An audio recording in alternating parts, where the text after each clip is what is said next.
முகில் FM கேட்டுக்கொண்டிருப்பது அகிலம் 360. இருதய நோய் உள்ளவர்கள் சில அறிகுறிகள் மூலமாக அதனை புரிந்து கொள்ள முடியும்.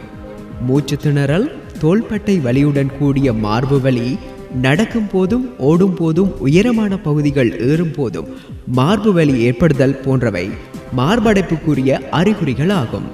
ஒருவருக்கு தொடர்ச்சியாக 20 நிமிடங்களுக்கு மேல் படபடப்புடன் கூடிய மார்பு வலி ஏற்பட்டால் உடனே அருகில் இருக்கக்கூடிய மருத்துவமனைக்கு சென்று பரிசோதனை செய்து கொள்வது அவசியம்.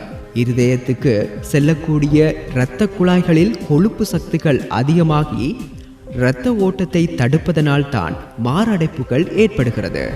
பொதுவாக இருதய நோய் உட்பட எந்த நோயும் நம்மை தாக்காமல் இருக்க தினமும் அரை மணி நேரம் சீரான உடற்பயிற்சி செய்வது நல்லது.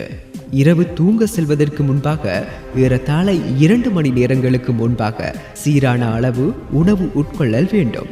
இருதய நோயை தவிர்க்க நினைப்பவர்கள் முதலில் புகைப்பிடித்தலையும் மது அருந்துவதையும் அடியோடு நிறுத்த வேண்டும்.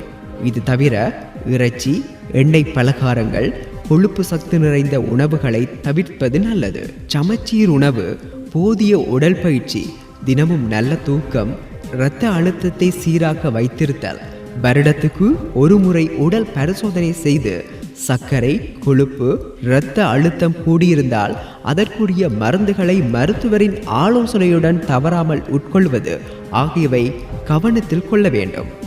அதே நேரத்தில் எந்த சூழலிலும் மன அழுத்தத்துக்கு ஆளாகாமல் இருப்பது அவசியம். ஒரு இடத்தில் பல வகையான சிந்தனைகளில் ஈடுபடுவதனால் மன அழுத்தம் ஏற்படுகிறது. நாம் எப்போதும் நேர்மறையான எண்ணத்துடன் இருப்பதினால்தான் நமக்கு நேர்மறையான முடிவுகள் கிடைக்கும். அதே நேரம் சுத்த சைவ உணவுகள் உண்பவர்கள், புகையிலை, மது பழக்கம் இல்லாதவர்களுக்கும் இருதய நோய் வரலாம். எனவே மனசை லேசாக வைத்திருத்தல் வேண்டும். மன உளைச்சல் இருதய நோய்க்கு வழிவகுத்து கொடுக்கும் என்கிறார்கள். அதே நேரத்தில் இருதய வாழ்வு நோய்கள் வந்தால் அவற்றுக்கு அறுவை சிகிச்சை தான் ஒரே வழி.